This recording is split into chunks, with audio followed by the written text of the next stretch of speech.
Hey, it's Tammy. You know what? It occurred to me today to actually go over a little bit about epigenetics and the fact that we absolutely have control over our health. Um, we don't even have to talk about essential oils, although I will, because that's my thing. Um, but I wanted to talk about what epigenetics are. It's become the new, very popular word.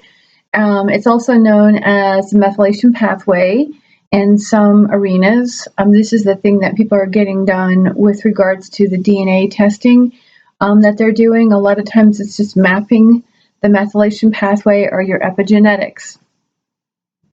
That said, epigenetics really is just how our health is affected by the environment, while we're in utero, for that matter, even prior to birth. Um, and like I said, with regards to our environment, our diet, the medications that we take, right down to the way we think. Um, it's a very fascinating thing to see because what ends up happening is it actually alters the histones, which are a precursor to histamines. So we go back to stress and inflamed responses triggering excess of histamines that are being produced as a result of these histones, which are interacting with our DNA, and the DNA and the histones become wound up, and certain genes at that point become inactivated and or activated depending on the mechanism with which the way the histone tails are interacting with our DNA. And all of this really depends on, like I said initially, it depends on the conditions of when you are in utero, conditions of your environment, your lifestyle choices, your diet, your medications, the body care products that you use. Every chemical that you consume affects your epigenetics, and right down to the way we think. So if people struggle to wrap their head around that theory, the least we can do is be cognizant of the fact that everything that we're doing right now, regardless of our circumstances or what it was like for us when we were still in the womb, right now we actually have absolute control over how our health and the destiny of the quality of our health is in the future. It all comes down to right now and the choices that we make.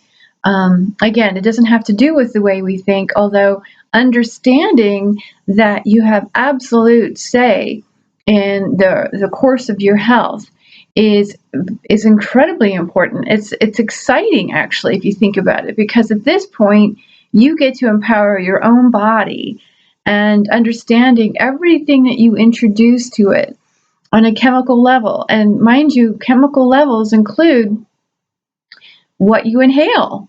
Yes, we all love those yummy fragrances, but not all those yummy fragrances are healthy. I mean, and again, before I go any further, please understand that I get the world that we live in, okay?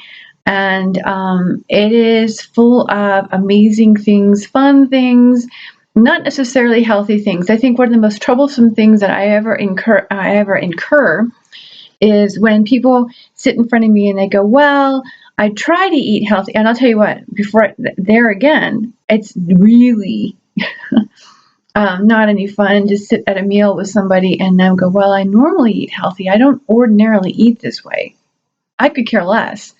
I don't sit there and judge anybody by what you consume, whether it be through food or body care products.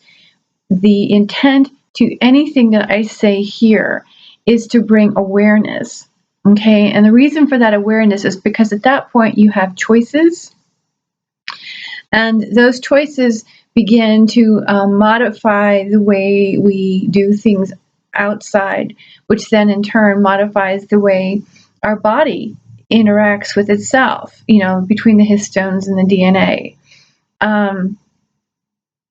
So that's the reason why it's important. But at no point in time do I expect, or would I ever suggest 100% like all natural, all organic, as it's supposed to be, although organic, this day and age is not organic. I mean, how could it possibly be? I mean, let's be realistic.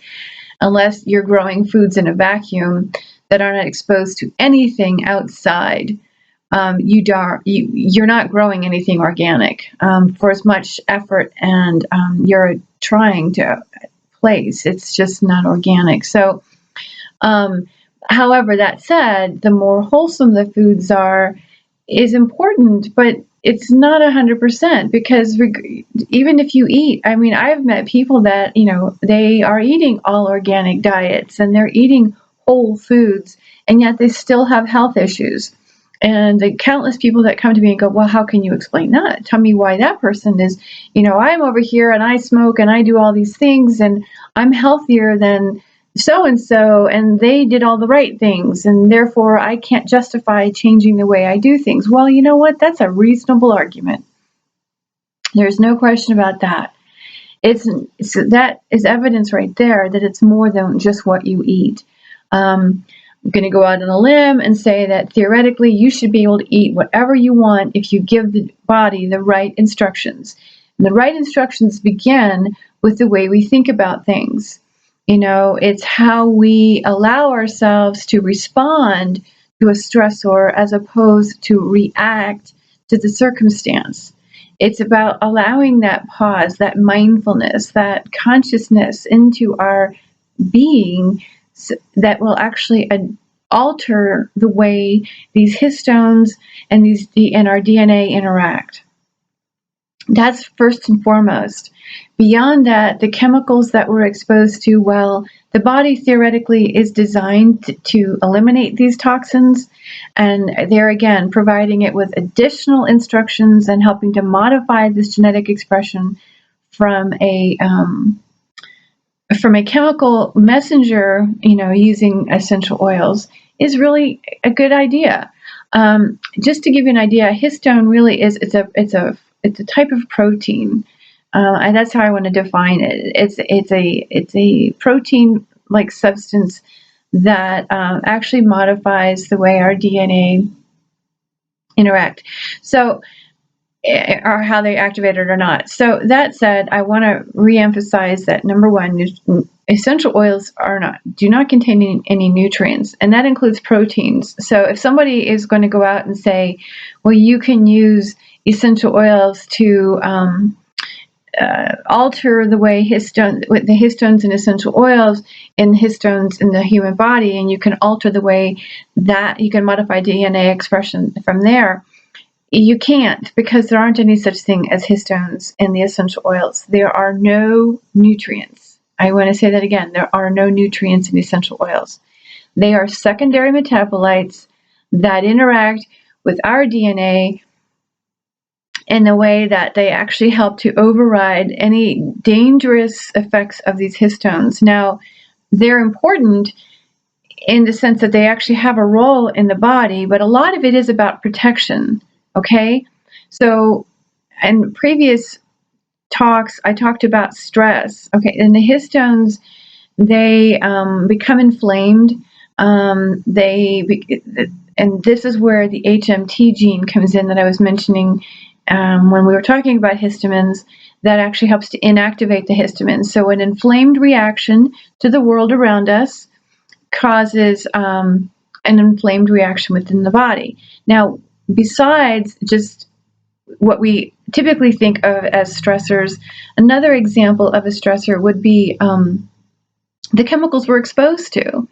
The medications that we take, whether it be OTC or prescription, body care products, soaps, fragrances, anything that we consume via inhalation, not respiration, but inhalation, ingestion, as well as application. Anything that we consume at that level is going to have a chemical effect on the body. And if it's toxic enough and you're not able to fully detox that from the body, then you are going to have another form of inflamed reactions. This is what another idea of what oxidative stress, is. It comes from this arena. And in order to inactivate that reaction, it's helpful to have the use of authentic and genuine essential oils, not the ones that are labeled therapeutic. That's a marketing term. Organic, beneficial, but I would look into the production area of of these packagers, because what I've read, according to FDA guidelines, you can actually have certain chemicals in the processing area.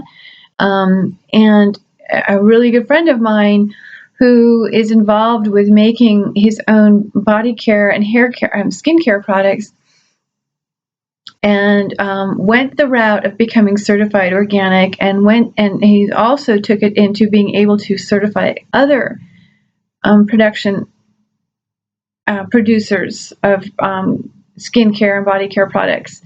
He has now been authorized to verify or certify that they are in fact organic. But what he's told me is just this, and that only 1% of these products have to contain organic matter. So it's really necessary to understand, number one, who's processing what, and what the processing arena looks like, as well as truly how much of what's in that product is truly organic. Because if it's only 1%, there's, you got to wonder.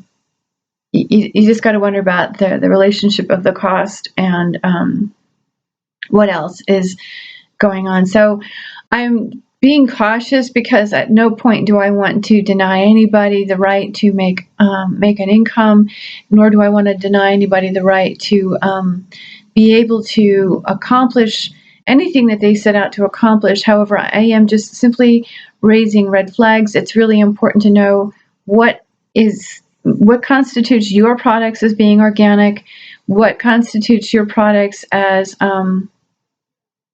being therapeutic, as opposed to authentic and genuine. When it comes to essential oils, unless it says authentic and genuine on those labels, it's questionable what's really going on inside those. And there is another video on being able to identify the quality of your essential oils.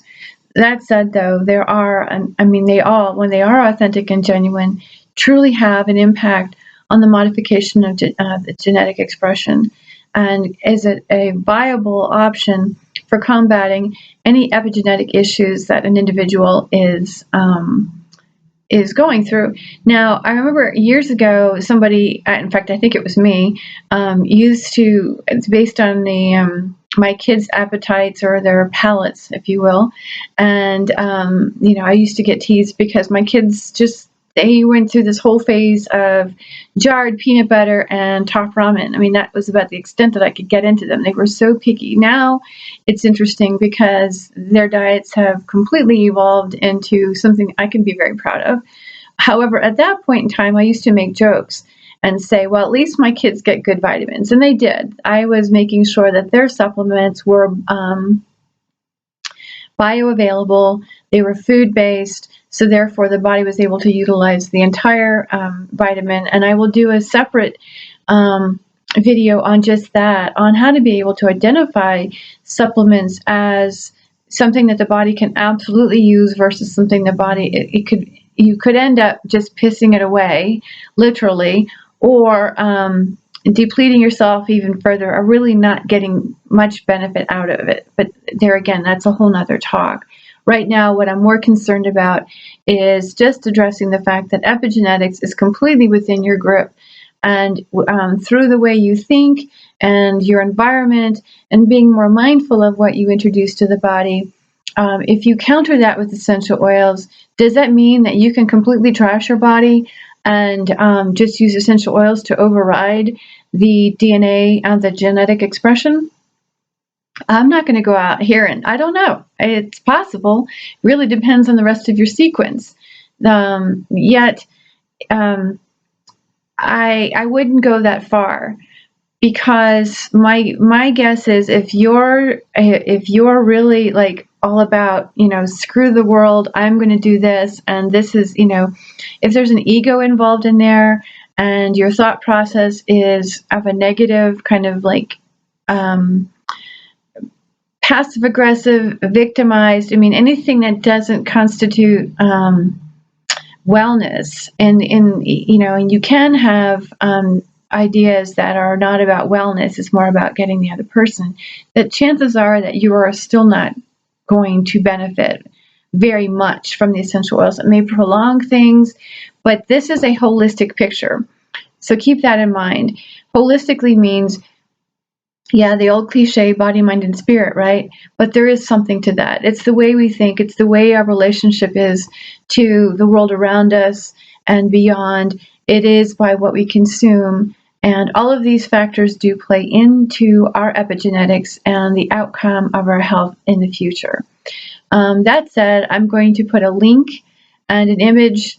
I don't know if I can get the image in, but I'm definitely going to supply a link that is a link to the image that I'm referring to, that kind of gives you a little bit of a breakdown of how epigenetics actually work within the body, using demonstrating the transfer of methyl groups and how these can actually inactivate our genes. So please keep in mind that the way we determine the medications that we use today does come from the study of secondary metabolites.